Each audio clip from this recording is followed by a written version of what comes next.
Hey guys, this is Stu from Stuart Scale Models, and just thought I'd do a little inbox review of a kit that actually came through the post to me yesterday. I did actually see this on eBay. Now, I must admit, the reason I'm also doing this is because my late father, who, as you well know, judging by my Facebook post, died today 10 years ago on the 19th of August 2007. One of his favourite aircraft was indeed the Spitfire, although I do remember him building, which I think was the Hasegawa Mark 9, which was in the desert markings of Neville Duke. This is the Mark 5C. As I say, I saw this on eBay and I couldn't resist it really. I think it's a fairly new release of the Revells. I got it at a very, very good rate actually. I got it for around about, how much was it? About, I think it was about £9.89, believe it or not, which is a damn good rate. And that was post free. So it came from the Heritage Centre at East Kirkby, and as you well know, that's where Just Jane, the Lancaster, is residing, where she does taxi runs. And rumour has it they're going to get her back in the air in about a couple of years, so that will be fantastic. So, anyway, without further ado, we'll proceed with this inbox review. As I say, it's a new tooling. I don't know if it's a rebox of another kit, but I've always wanted a Spitfire with the old Volts filter on the front.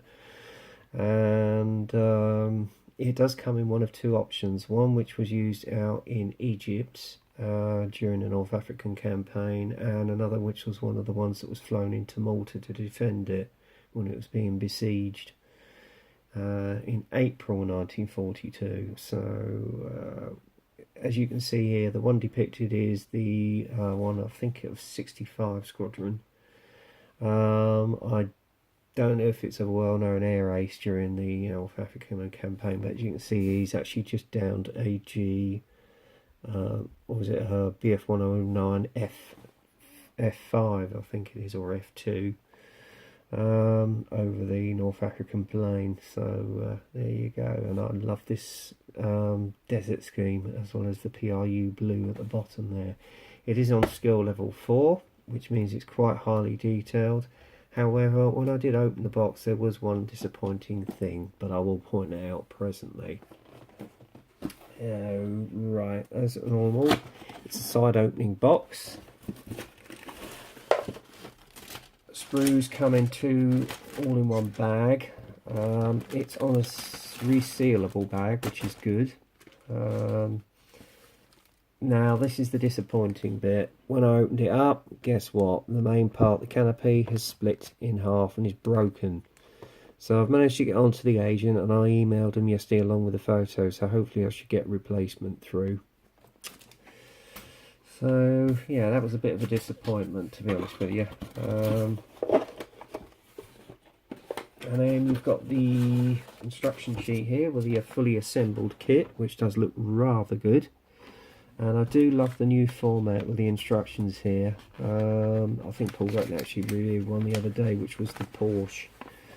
Oh boy, Paul, did you have me going on that show last night when you said you'd bloody run over that? Oh, I could have killed you. Anyway, never mind. Moving on. Yeah, all colour format, and then there's a little guide here, as you can see, about the instruction of the kit. The various things about advice. They're recommending 30 degrees with the water. Doesn't really make much odds, to be honest with you, but there you go. If you're a novice, it's quite handy, and then you've got all the symbols to represent what it all means. Okay. So they go very in depth if you're a beginner modeler, and then you've got the colour callouts. Now, the only thing I do not like about this is that you've got to mix all the colours up. Yeah, not great. So I don't really want the hassle of that, so I think you're going to have to sort of do a lot of research on your sources. Then you've got a call out of the sprue tree with all the parts of the kit, as you can see here. And then it's the assembly of the cockpit sections, as you can see here.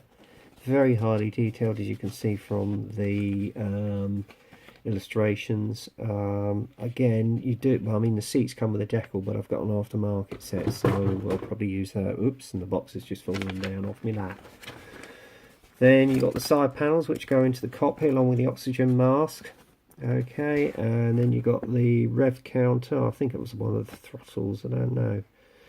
And then you get the main cruxes of the assembly into the, looks like the right hand side of the cockpit along with some rear frame. And then you go into the internal workings of the lower part of the wing, as you can see here, with some detail. Admittedly, this isn't as highly detailed as the Airfix kit. And then you've got the covers for the wheel bay, as you can see there. You do have the added option of having one of the gun bays open by the looks of it, but I don't think there's any detail with a gun in it, which does seem quite surprising. But hey ho. I'm sure you could get some aftermarket for that anyway. And then you've got the assembly of the rudder and the tail planes. And then the back panel, lower panel for the back of the fuselage. And then you fit the wings onto the fuselage, and then it shows you the correct dihedral there. And then obviously put the elevators and the tips of the wings on. And assemble the Volks filter in the two halves, or you have the option of another one. Depending on what version you're building. So maybe they're going to bring out another, oh no, that's the air filter that goes on the wing, beg your pardon. And then you fit the Volks filter to the lower part of the nose.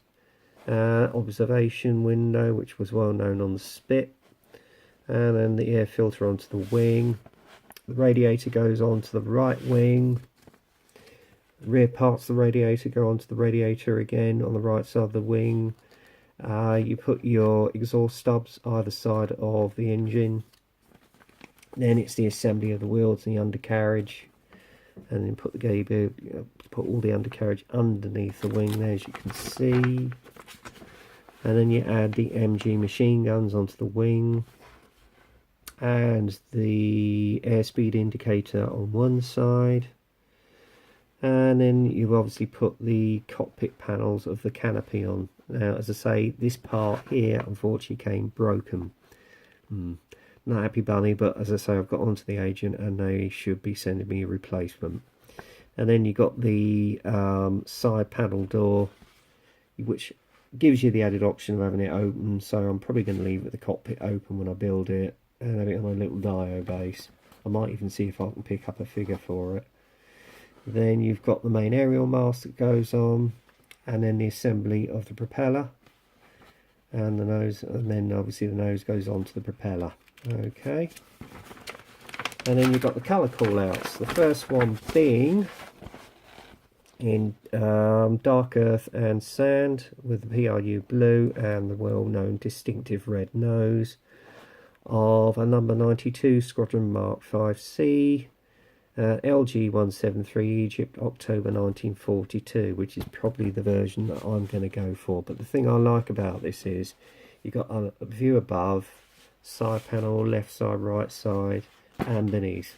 So that is a good thing, because otherwise it would be guesswork on the actual camouflage. Now the other option you have is I would imagine in dark sea grey and green, because obviously he was flown off. These were flown off the aircraft carriers in Operation Pedestal from the USS Wasp, I should imagine.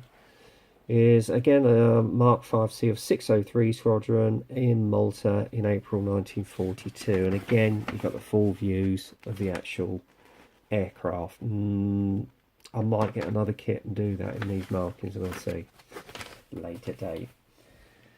So, on to the crux of the actual aircraft, the kit itself. As I say, unfortunately, the clear parts are, well, the canopy's broken. But anyway, the good thing is you've got a resealable bag, but I'll bring them out anyway. Nice clear parts on the frontal part of the canopy, as you can see there. Very nicely done. Look fairly clear actually, but it's, as I say, it's just a shame this part's broken, but hey. And then you got the lights either side. Now what these are, I have no idea. I'll have to look up on the instruction sheet, but we'll see.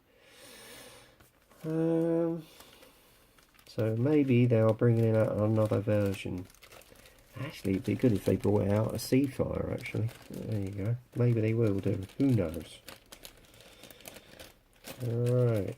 So I'll put that back in its bag. And then get the main one where you've got 1, 2, 3 screws. So I'll bring out the first screw.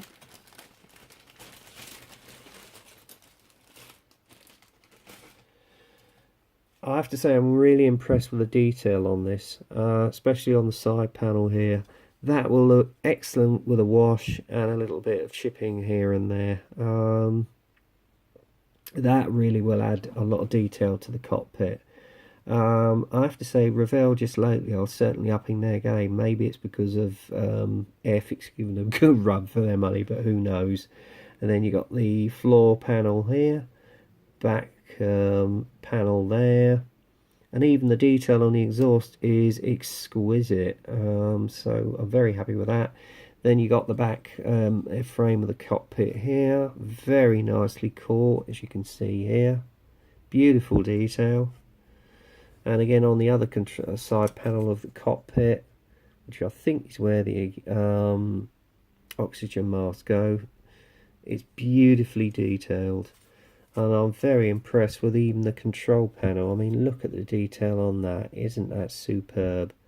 Get it a nice dry brush and then just basically put some glass, well, clearing where the glass panel bezels are. Beautiful. And I do love the fabric detail on the tailplane here. Very nicely caught. So yes, very impressed.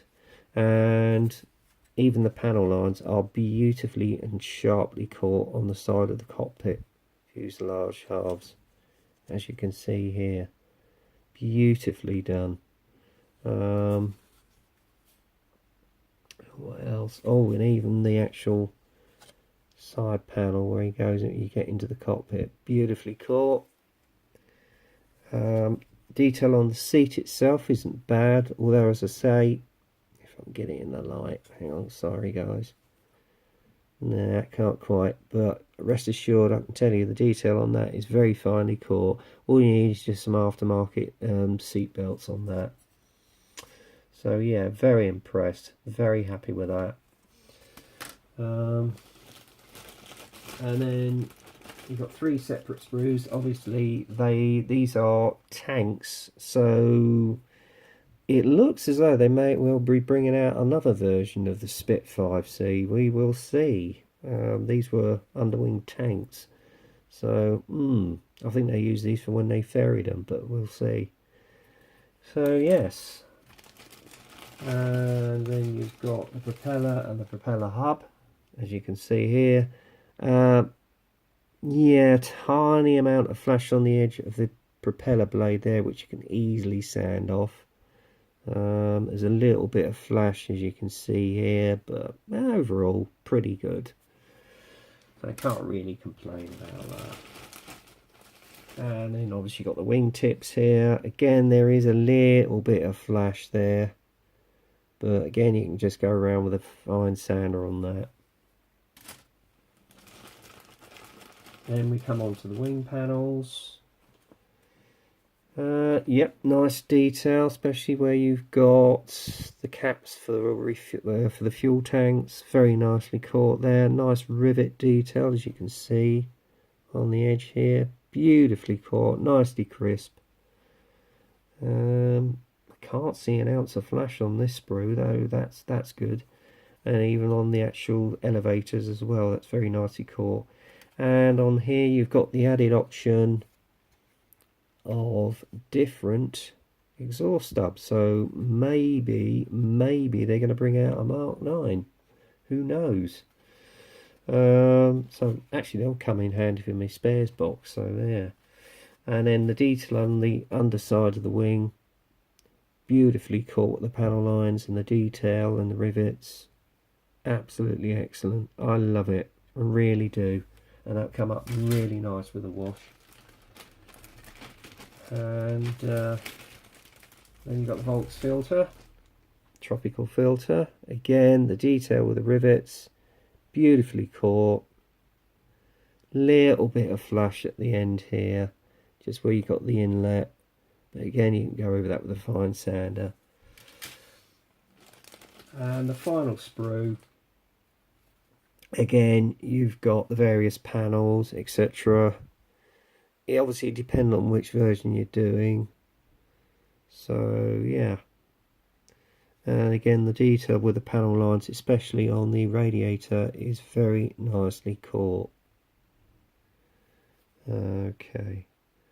And again, with the undercarriage, so you could probably put a fine bit of wire for the hydraulic cable on that one. And then obviously you've got the wheels here. Nice detail on the wheel hub, as you can see here. Beautifully caught. Although I think, to be honest with you, you'd have to sand the bottom of the wheels just to give it that sort of impression of weight. But again, very impressed. And obviously you've got a different air filter here, so maybe they are going to bring out. That might be for the other Mark 5 they do, which is the European-based version. But again, there is a little bit of detail here for the undercarriage bay. Not as highly detailed as the Airfix kit or the Airfix Mark 1, but hey, beggars can't be choosers. Again, on the tailplane, nicely caught detail, although there is a tiny amount of flash. But again, I have to say, I'm impressed with this kit. Yeah, there's little bits of flash here and there, but nothing you can't sort out. I mean, it does look a fairly good kit.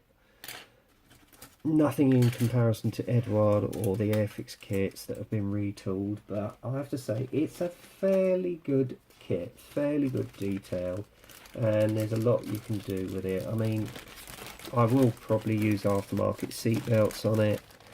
I might do a little bit of research here and there.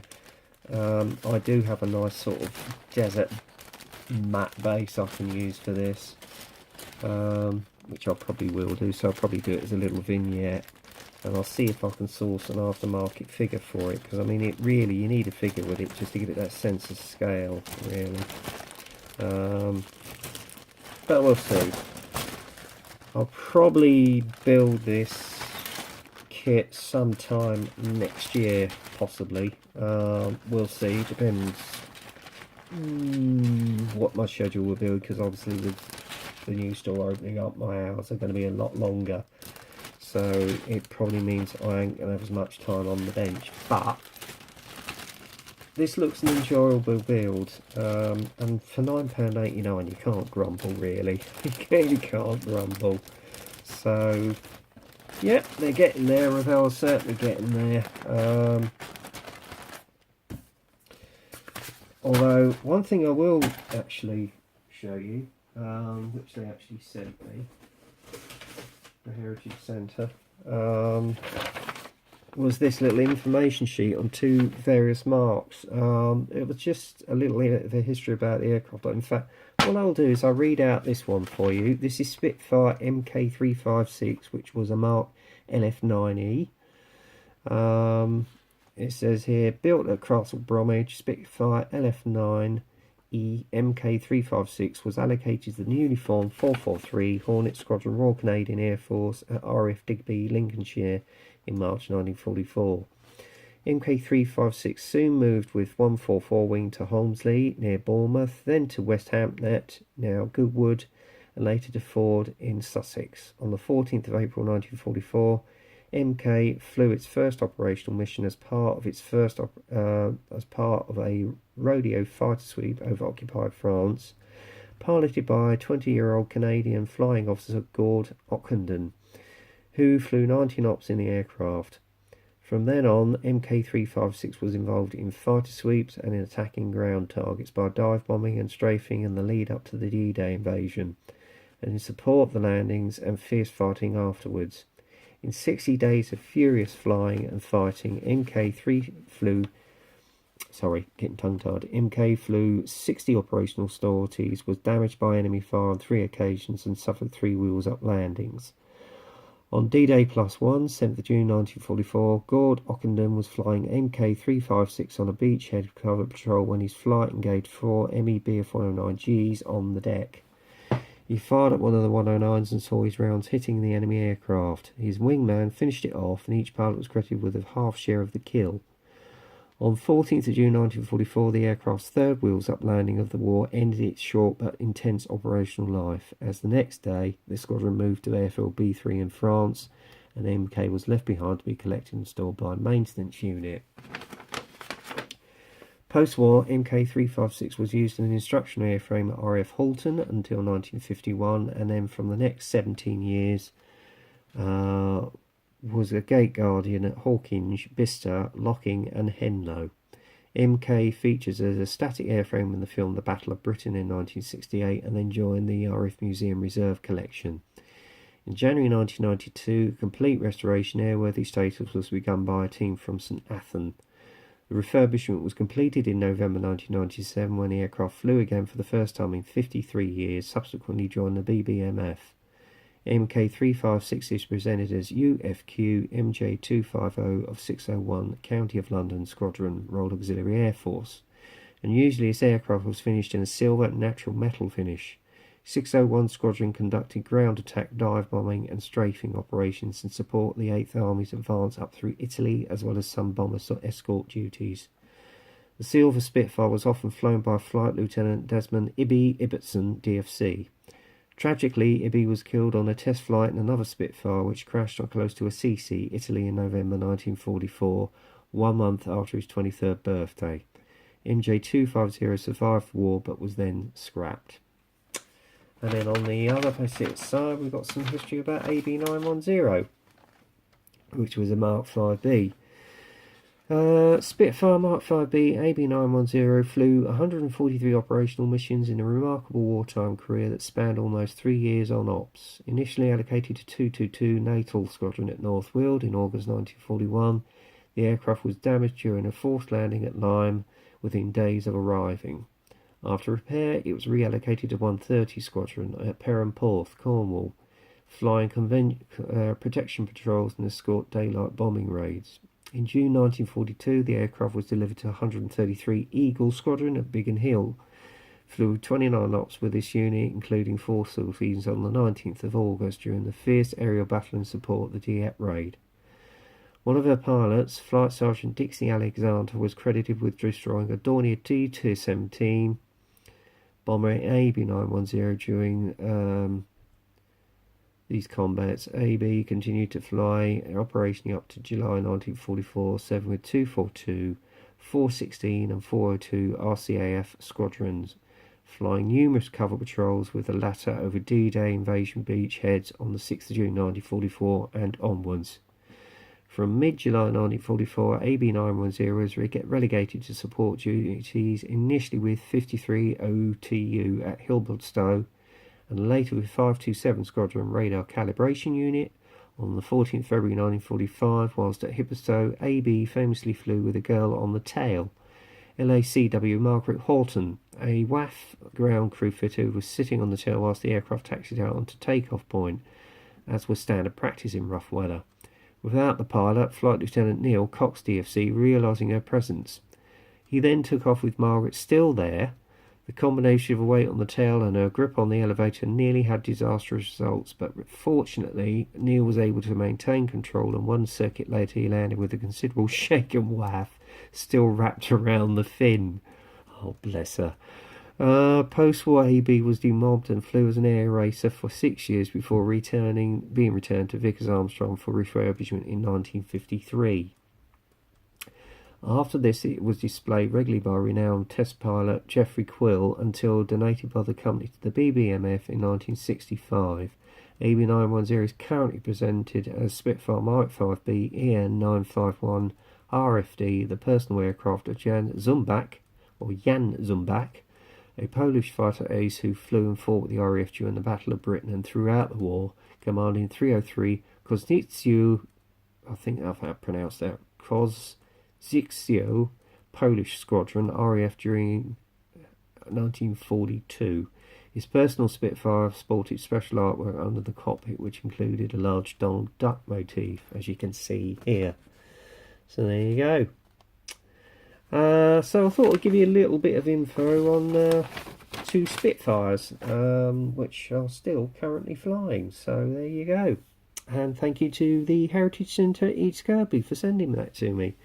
So that's the end of this inbox review on Revell's. Let me get the box. Spitfire Mark C, Mark 5C,